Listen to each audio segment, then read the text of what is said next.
and he's running away from us, and we had to catch up to him, make contact with him, and place him under arrest. Having to tackle someone who's running away is a pretty standard part of the job for Chula Vista police officer Victor Del Rio.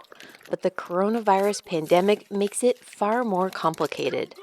During an arrest, We first contacted the subject. We are practicing our social distancing.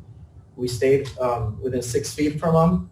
And when we determined a crime had occurred, it was time to conduct our business and, tell him to place his hands behind his back. officers are now wearing masks and gloves at all times.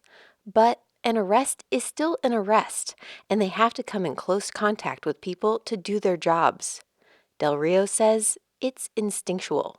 Training just takes over, and we just have to act. I mean, it's training. It is in the back of our mind. We are worried about it, but we are here for public safety, and it's time to do our job. I think what we're seeing now is that in many places, police officers are being more reactive as opposed to proactive. In other words, police officers are responding to calls for service, they're responding to 911 calls, but they're not being as aggressive in terms of proactive traffic enforcement and other types of activities. In March, arrests in Chula Vista were down significantly by almost 50% from 2019.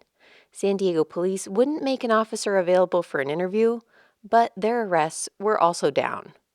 Going forward, Stinson predicts that when officers do have to make arrests, what we're going to see, among other things, is that the charges are aggravated. In other words, people are going to be charged with more charges or more serious charges than they otherwise would. Chula Vista Lieutenant Dan Peak says the department has made other changes, an emergency staffing plan that eliminates interaction between teams and keeps officers on reserve in case others get sick.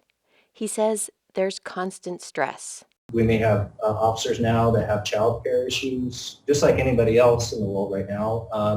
Maybe they have a spouse or a significant other that lost their jobs. But on top of that, we're also asking our officers to go out and provide service to the public while also knowing that there's this deadly virus out there. Emotionally, they're drained, because it's a constant hypervigilance. Dr. Nancy Bull-Penrod says the hyper-awareness that police always have has gone to a higher level. Am I getting it? Am I carrying it?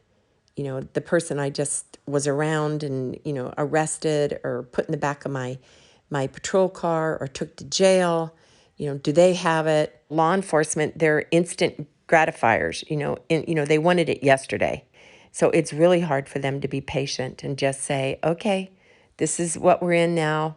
This will pass. That's good advice for everyone. Claire Tregesser, KPBS News.